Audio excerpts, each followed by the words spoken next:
I've been auto-hunting for the first 3 days of the server's lifespan, and Ragnarok Zero Global, not gonna lie, turned out to be pretty fun in that sense. So even just micromanaging my auto-hunters was a mini-game in its own, so I appreciate being there for this part.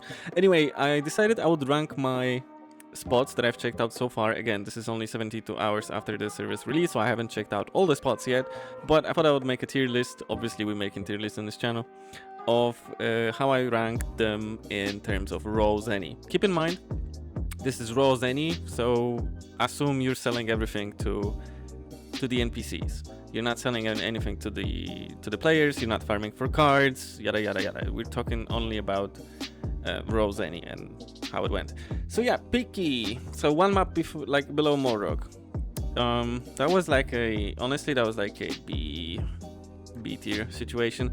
Pikys are cool. There's plenty of them on the map. The map is pretty big though, but that does have its pluses and minuses. I mean, it can kind of fit a lot of auto hunters on it, so that's number one. Number two, you know, the time between killing the monsters is a bit higher than you would like it to be for the most part, but again, I think it's decent. The Pikys themselves drop decent loot if you farm like thousands of them. That's cool. They don't really clutter your gear with anything too heavy, so that's good. You can just leave your character there forever and make a decent amount of money. I mean, I didn't make that crazy money, but I made about maybe 100 to 100,000 throughout the whole day, so that's not too much.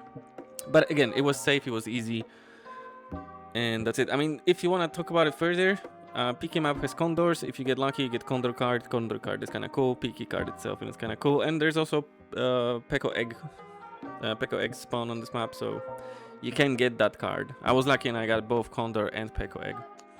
Next up, Pupa card. For raw ZENY, that's a D tier.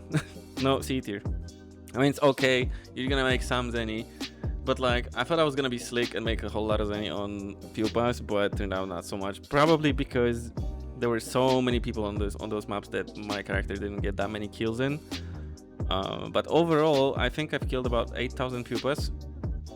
Haven't found a single card, by the way. That was crazy. But I was not actually impressed with the amount of money that I made compared to the amount of time that I've spent there. So C tier, except for the card, right? Now Culverts.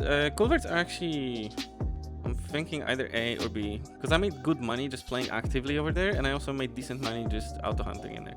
Granted, my character wasn't really ready for Culverts. I mean, it could be now if I spent some time in Culverts, it's probably gonna make more money.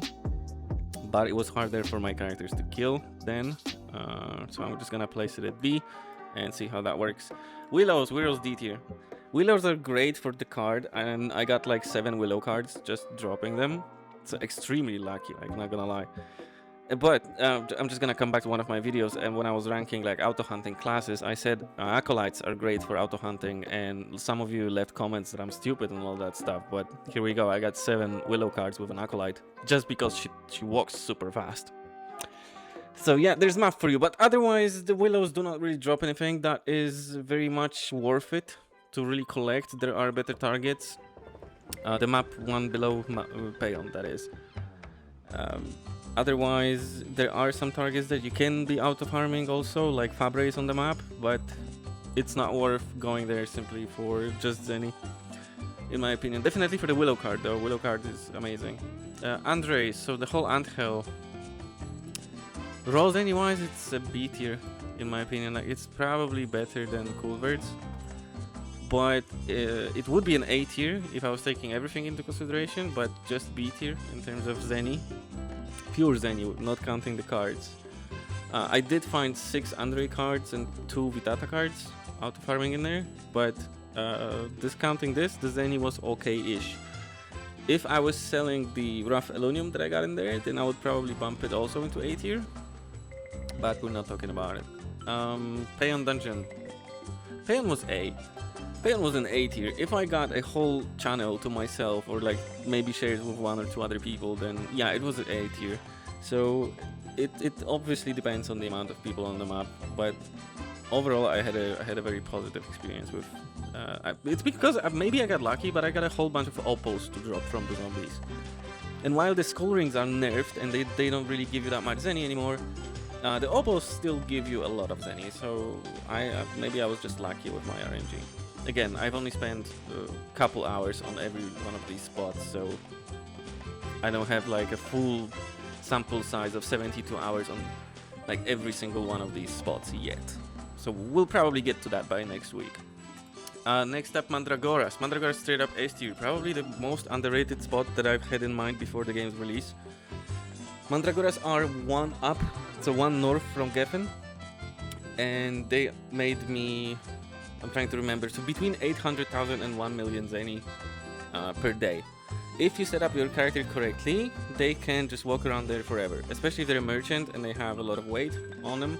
You don't pick up anything besides the stems. You may get lucky with 4-leaf clovers, which will bump your ZENY significantly. And then there's also green lives. And that's it, nothing really weighs anything, so you can literally collect thousands of items and check up once every, I don't know, 5-6 hours on your character. And just put some stuff into your cart and move on. So that was fantastic. The map is great. The only thing is that the map can bug your character out. So if you do not set your auto hunting properly, you might get bugged out on your character next to the bridge. For some reason, the character tries to get on the bridge when there's no path. But if you set up your auto hunting correctly, so that if the target doesn't die in an X amount of seconds, your character will teleport, and you have fly wings to teleport with. That it will be mitigated.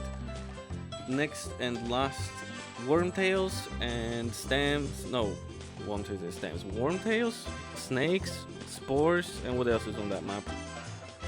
Well, anyway, but the map from Alberta, when you go to the left and then you go south, that one. Great map. I think I'll put it in like 8 here, probably above skeletons.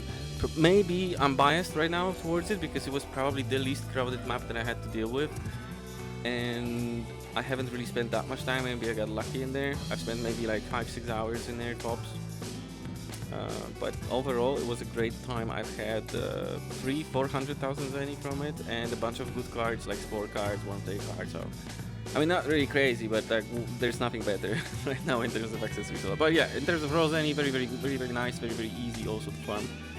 And you can easily NPC everything without feeling bad about it, because I had some second thoughts when I was NPCing all my stems from Mandraora. I was like, oh my god, like I've NPC'd probably about 20,000 stems.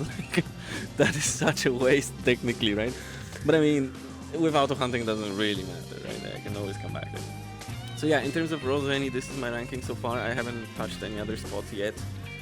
As of the making of this video, the server's down. So I'm just trying to figure out maybe some other spots. If you guys have any ideas, please leave them in the comment section.